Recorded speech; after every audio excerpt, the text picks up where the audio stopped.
চাপৰৰ cyber crime চক্ৰৰ ভয়ংকৰ জাল। চাপৰৰ নিৰ্মল দাস নামৰ এজন ব্যক্তিৰ পৰা ফোনযোগে মিছা ভয় ভাবুকি প্ৰদান কৰি লুটিলে নগদ 1,70,39,444 টকা। জানিব দিয়া মতে মানি লণ্ডাৰিং গোচৰত থকা বুলি নিৰ্মল দাসক মহাৰাষ্ট্ৰৰ নাছিক আৰক্ষী থানাত তেওঁৰ বিৰুদ্ধে গোচৰত থকা বুলি চক্ৰই ফোনযোগে আৰু ইডিৰ নাম লৈ বৃহৎ ধনৰাশিখিনি দিবলৈ কয় আৰু পুনৰীক্ষণৰ পিছত আকৌ বৃহৎ ধনৰাশিখিনি 3 দিনৰ ভিতৰত একাউণ্ট যোগে উভতাই দিব বুলি জনায়। পিছত নিৰ্মল দাসে ভয়তে বৃহৎ ধনৰাশিখিনি চাপৰৰ ইউকো বেংক আৰু চাপৰৰ SBI শাখাত থকা নিজ একাউণ্টত যোগে চক্ৰটোৱে দিয়া বিভিন্ন একাউণ্ট নম্বৰত প্ৰেৰণ কৰে। কিন্তু 3 দিনৰ পিছত উক্ত বৃহৎ ধনৰাশিখিনি উভতাই নপোৱাত নিৰ্মল দাসে তেখেতৰ লগত ঠগ প্ৰবঞ্চনা হৈছে বুলি জানিবলৈ পাই চাপৰ আৰক্ষী থানাত এখন এজাহাৰ দাখিল কৰে। সেই এজাহাৰৰ ভিত্তিত চাপৰ আৰক্ষীয়ে তদন্ত কৰি ধুবুৰীৰ এটা বন্ধন বেংক শাখাৰ একাউণ্টৰ দ্বাৰা উক্ত ধনৰাশিৰ লেনদেন হোৱাৰ অভিযোগত ধুবুৰী বন্ধন বেংক শাখাৰ প্ৰবন্ধক দীপ্ত কুমাৰ দাসক আটক কৰে। উক্ত ঘটনাৰ লগত জড়িত থকাৰ অভিযোগত ফকীৰগঞ্জৰ হাফিজুৰ ৰহমান আৰু জালাল উদ্দিন জোদ্দাৰক চাপৰ আৰক্ষীয়ে আটক কৰে বুলি জানিব পৰা গৈছে। ঘটনা সন্দৰ্ভত অধিক তথ্যৰ বাবে চাপৰ আৰক্ষীয়ে তদন্ত অব্যাহত ৰাখিছে। নির্মল দাস কি ছিল ঘটনাটা?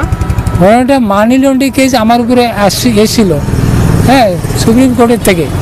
সেই কেসের থেকে বের হওয়ার জন্য ইডি ডিপার্টমেন্টে আমার থেকে আমার অ্যাকাউন্টে যত টাকা আছে সব নিয়ে ভেরিফাই করে রিফান্ড দেওয়ার কথা ছিল, হ্যাঁ, সেই টাকাটা রিফান্ড হয়নি। সেই সংক্রান্তে আমি এখানে এফআইআর করেছিলাম, একটা এফআইআর করে এখন জিজ্ঞাসাবাদটা করলো করে। ব্যাংকে ছিল আপনার অ্যাকাউন্ট? এই আসামের ছিল, এই বন্ধন ব্যাংক ছিল ধুবড়ি ব্যাংক। আচ্ছা, কাকে নিয়ে আসছে এখানে? ওইখানে কাকে যে নিয়ে আছে, ওই বন্ধন ব্যাংকের ম্যানেজার নাকি, নামটা জানেন? নামটা জানি না, ম্যানেজার হয়তো আরও 2-3 জন ছিল। আপনি কি বলে এজাহার দিয়েছেন? এই যে টাকাটা রিফান্ড হতে লাগে, টাকাটা নিয়েছিল ইডি ডিপার্টমেন্ট, এই ব্যাপারে। না না, ব্যাংকের থেকে না, ইডি রিফান্ড করার কথা ছিল, আমার অ্যাকাউন্টে ঢোকার কথা ছিল, কিন্তু টাকাটা রিফান্ড হয়নি, যার জন্য আমি এফআইআর দিয়েছিলাম। এই এফআইআরের জন্য আমাকে এখন আসতে হলো, আর এই পুছতাছ করছে আর কি। কি ব্যাংকে ছিল অ্যাকাউন্ট আপনার? এই আমার ব্যাংক তো এখানে তো স্টেট ব্যাংক আর ইউকো ব্যাংক ছিল, আর ধুবড়ি যেটাতে আমি ট্রানজ্যাকশন করেছিলাম এটা বন্ধন ব্যাংক ছিল। আমার বাড়ি এখানেই তো। কত টাকা ছিল? আমি তো দিয়েছিলাম তো 1,39,39,444 টাকা 20 পয়সা। এখনো রিফান্ড হয় নাই? এখনো রিফান্ড হয় নাই। যা কি চান এখন? আমি এই যে রিফান্ডটাই চাই, সেই ব্যাপারে এফআইআর দিয়েছিলাম। কি কয় ওরা, কি রিফান্ড করে না?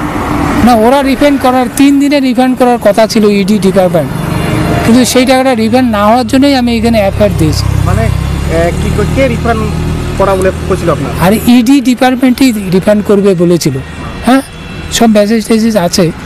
তারপরে সেই ব্যাপারে আমি এখানে এফআইআর দিয়েছিলাম যে টাকাটা আমার রিফান্ড চাই আর কি। ইডির মানি রিসিপ্ট দিয়েছে তো আমাকে, সব ইডির থেকে মানি রিসিপ্ট দেওয়া ছিল।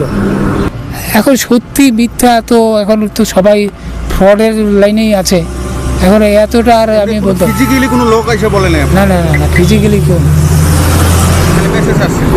হ্যাঁ, তাহলে এটা আপনি অনুমান করতে পারেন যে ফ্রড এটা। এখন যখন রিফান্ড হচ্ছেই না, তার মানে ফ্রডই। আর আপনাকে কি দিয়ে ফোন করছিল ওরা? মোবাইল দিয়া? হ্যাঁ, মোবাইলই আসছিল ফোন। আপনার ফিজিক্যালি লক করে নাই? না না, ফিজিক্যালি না।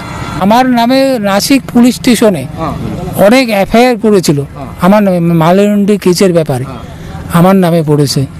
তো সেই ব্যাপারে সেই কেসের থেকে বের হওয়ার জন্যই এই ঘটনাগুলো হচ্ছে।